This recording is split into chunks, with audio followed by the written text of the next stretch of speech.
You're listening to The Capital Table. Private capital markets have been evolving for many years, but never more so than in recent times. Take a seat at the Capital Table with leading experts discussing insights into the private equity and M&A worlds, and take away the knowledge you need to excel in a rapidly changing marketplace. We know this is one table you'll leave feeling full and satisfied.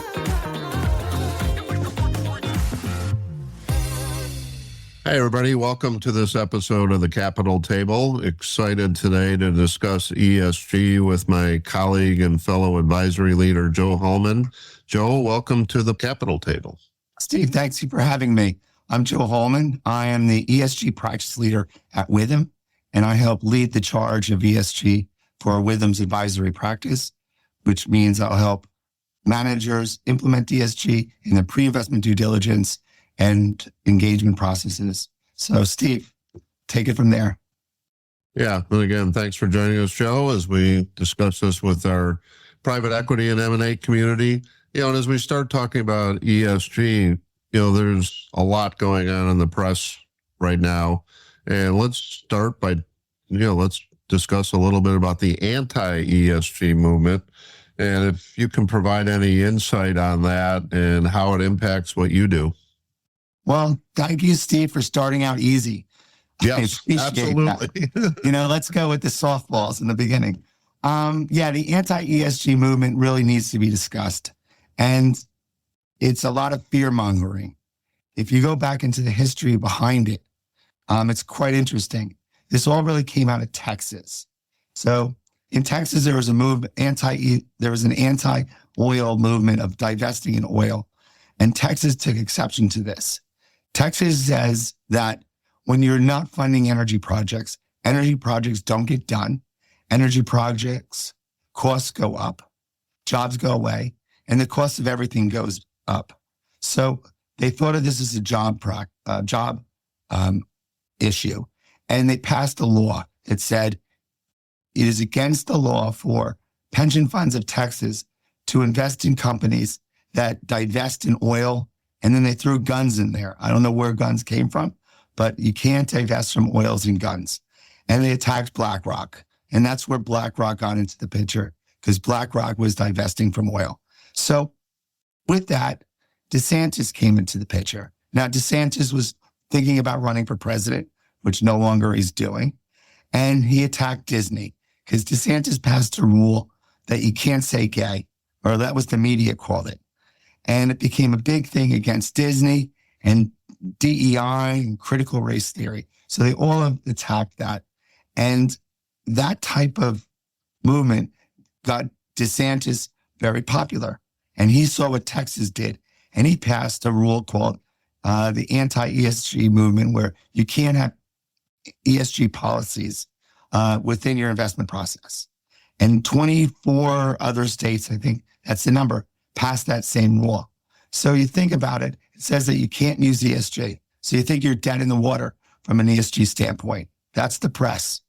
But the reality is, and I'll read you the general text out of the side letters, which I hate reading, and if I mumble my words, I'm sorry, is investment managers agree to evaluate investment decisions based on pecuniary factors. Pecuniary factors do not include the consideration of the furtherance of social, political, ideological interests that sacrifice investment return or take additional investment risk to promote any non-pecuniary factors. So basically what they're saying, and that wording came right out of a side letter from a private equity fund. And they're saying that you cannot use social values in your investment process if it reduces return or increases the risk profile. Nothing we do here or discuss today will use social values or any other types of values to affect returns. In fact, our goal is not to reduce returns, but to increase returns or not affect them at all. So that is the movement of the ESG what we have to say. One other thing to note in this movement is because of all this anti-ESG, a lot of firms are dropping ESG label, and you're going to see that go away. I saw Alborn got rid of it, and what they're calling it now is sustainability. So we're literally going into documents and doing find, change, replace ESG with sustainability. And everyone's okay with sustainability. ESG, not so much. And then to help it out, a lot of the investment policies use a term called responsible investment. And again, we don't call it ESG. So most firms are cleansing themselves of ESG, calling it sustainability. And the rest of this performance will be on sustainability due diligence. Yeah, it's fantastic, Joe. Really great insights into, this anti-ESG movement. And I know certainly from working with you on deals and seeing the technical things that are in it, which we'll dive into in a moment. It's really some, very positive things for the investment, for the company, and, certainly broader positive implications. So great to address that. And, I may throw another curveball or two at you, but I'm glad we started with the hard one first. But although the next one's not maybe much easier, because I think, with that, you ask 10 different people to define what ESG means to them, you get 10 different answers. And I think part of it for our audience is just framing, what does this mean? So, how would you define ESG? Well, we're going to look at ESG from an M&A due diligence standpoint. And as we said in the beginning, starting the anti-ESG movement is we're about creating return, reducing risk. So from an ESG, M&A due diligence, we're not about creating diversity at the companies we invest in. We're not about making the planet a greener place to live. We're not stopping oil. We're not divesting from guns because we like Texas. We're not trying to save the whales. What we are doing in ESG and the way we define it in the investment community is we're using it to find additional sources of risk and opportunities that may not be identified during traditional financial due diligence. So if you think about it, what we're trying to do is identify additional sources of information to make an investment decision on. So if you choose not to use ESG, you choose not to have this additional source of information. But the main problem we face in ESG is it's really defined by how it's used. So the newspapers use it and they bash it and they think about the impact and they think about, again, diversity and the way Ron DeSantis thought about it. But that's really not the most common way ESG is used. ESG is used the way the M&A guys use it. And in fact, over $100 trillion, that's $1 trillion of AUM is used by investment managers in the investment process. So that's a real number created, that's collected by a group called PRI. So what you're reading about in the newspaper about ESG and how maybe it's declining or how it's not relevant is certainly not true.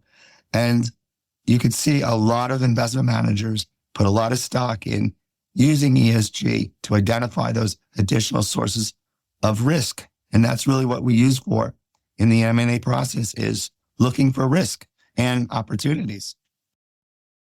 That's a great point. And, you think about stepping back from, financial due diligence, which all of a sudden everybody calls it quality of earnings, which kind of takes away from the focus on the diligence. And that it is about helping to identify risk and opportunities in a deal. And it's a great point, Joe, that, ESG is just another extension of identifying risk, and certainly the diligence process has become more extensive at a macro level, over the last, 20 years and longer, obviously. But, with that, we'll dive into diligence in a little bit. But, let's kind of stay on this global view of ESG and talk about climate change. And if you're a buyer of a business, you're looking to invest, or you're a seller looking to exit your business, how should they think about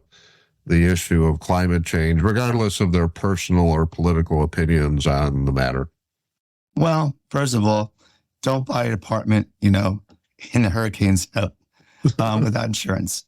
But climate risk is really what we think about when we think of climate change. Climate change, the climate's been changing for 5 billion years.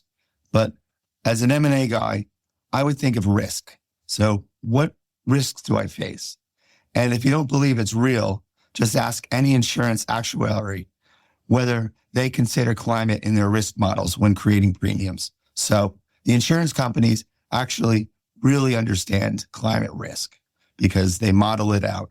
And if you're in Florida and you're paying insurance, you're aware that premiums go up significantly. So backing it up, climate is generally reported on and measured. There's a term called TCFD. Forgetting what it means, it was created by Bloomberg, and it's a framework for reporting on climate. So institutions use the TCFD framework to collect information and evaluate climate risk and modeling for mitigating those risks. So TCFD is something that Michael Bloomberg created, and it's a framework for measuring climate and climate risk. And it's made of 4 elements. And one of the elements is metrics and considering the risks associated with those metrics. And those risks are physical risks, transitional risks, and regulatory risk. So let's just think about what those risks are and how they affect an M&A purchase or seller. So you're buying into a property, you're looking for financial exposure to climate risk within your investment time horizon, which is really important because if your time horizon is 20 years, your risk is significantly more than if it's 1 year. So 1 year, you can pretty much roll the dice and hope nothing happens. 20 years, statistically, it'll probably happen. So first one is physical risks. So you have extreme weather events, which are hurricanes, floods, which California, New York, Florida, the coastal states know about. Fire, flooding again, extensive droughts, which is in the middle of America, and there's other physical risks. And the businesses most affected by these risks are physical businesses or businesses that have physical activities. So if you were in Sonoma County last year when it was burning down, you weren't able to do your business as a hotel operator. That was a physical risk. In New York City, you know it's going to flood in certain parts of New York City. That's a physical risk. Florida, you have hurricanes. Now, the way you mitigate these risks, typically from an M&A standpoint, is you look to see what's the insurance. Insurance is typically your first line of defense in mitigating loss of access to your property, loss of the property itself, or inability to service your customers. But insurance is something that isn't going to always be there. And as I mentioned, in Florida, insurance companies are pulling out or doubling or tripling their rates. And I've spoken to deal guys who said that a deal 1 year made sense, but because of insurance and their inability to get insurance, it no longer makes economic sense to make that deal. Other types of risks that people should consider, though, is actually looking to see where businesses are located. And this is what we'll do from a ESG due diligence, is we'll look at floodplains. And I'll give you an example. And now this isn't a deal that I'm aware of, but living in New York City, they're building these hotels, housing, and a stadium next to the LaGuardia Airport. And if you look at the floodplain of New York City, that is like all blue. So it floods every year, and you know that area is going to flood. So they're building these apartment buildings, these stores, malls, and soccer fields in an area that will flood. And it's going to flood more and more every year. So that's a business risk. So they're looking to raise economic capital. Where's that money going to come from? Investors like you. And those investors need to figure out how are they going to mitigate that risk from floods, because it's going to happen. You're going to have damage. You're going to lose if you're a mall. You're not going to have traffic. If you're a business, you're going to have you're not going to have access to your business. So that's something to consider. And that's what we look at from a physical risk standpoint. But again, it's really insurance is your first line of defense. Resilient properties and whatnot are your second ones. That just means your properties can stand should the rest of the world burn down. The second type of risk, transitional risk, is important to consider. So transitional risk is changes in consumer preferences and changes in the economic landscape. So you're making plastic straws or plastic bags, and the state is transitioning away from that. How is that going to affect your modeling, right? Your CAPM model, you project cash flows out for the next 5 years. How is that going to happen when one of the main products of the company is plastic bags sold in New York, which are no longer allowed to be sold? So you got to factor that in. Other types of transitional risks we've come across is we work with a company down in Austin. There's a big mall company buying, the mall is being bought. Austin is projected to have twice as many 100-day degree days in the next 5 years as they had in the last 10. So it's going to be a lot hotter down there. How do you heat means you're going to need air conditioning. The air conditioning needs to be more robust. So you're the buyer. One of the things you would look to is have engineers look at that air conditioning and see whether it's robust enough to handle the higher temperatures at the number of days. If it's not, again, it's not going to break the deal, but it's something that you would consider in terms of a concession maybe from the seller to put new air conditioning in. Because after you close the deal, it's the old expression, you buy it, it's yours. So consider that.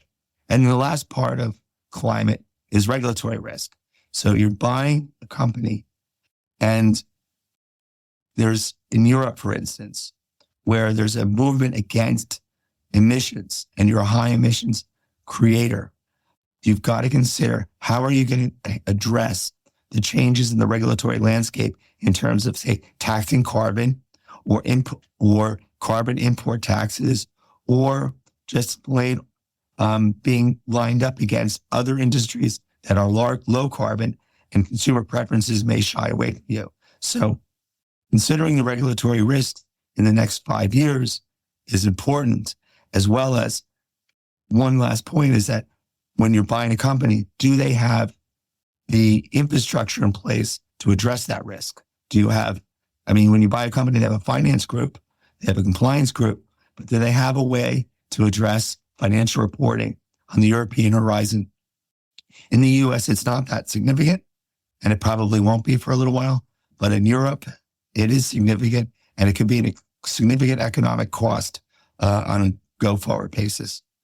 I'm going to say the last part of my climate to consider is opportunities. And when looking at companies, certain companies can take advantage of the negative sentiment towards climate change, and they can look to capitalizing on the movement of the U.S. economy and the world economy to a low carbon environment by creating goods and services that appeal to consumers where climate matters, to appeal to governments where climate matters. And those are opportunities in which they can capitalize on, and those types of opportunities could create premiums in terms of purchasing and selling a company. Well, that's a fascinating way, Joe, really to sum up risk and opportunities, because that's what, the diligence process is all about. That's what we on the transaction advisory side are working day in and day out with our clients to help them look at the risks of a deal, the opportunities, and what the situation is. And, really fascinating examples on those opportunities. So thanks, everyone, for joining us on this episode of the Capital Table. The first of two parts on this really, really important topic of ESG, which is becoming more prominent in the private equity world. We'll explore more about the due diligence aspects of this with Joe in episode 2 of this mini-series. Thanks for joining us again, Joe. Thank you for having me, Steve. You've been listening to The Capital Table. For more information, please visit withum.com. Thank you for listening.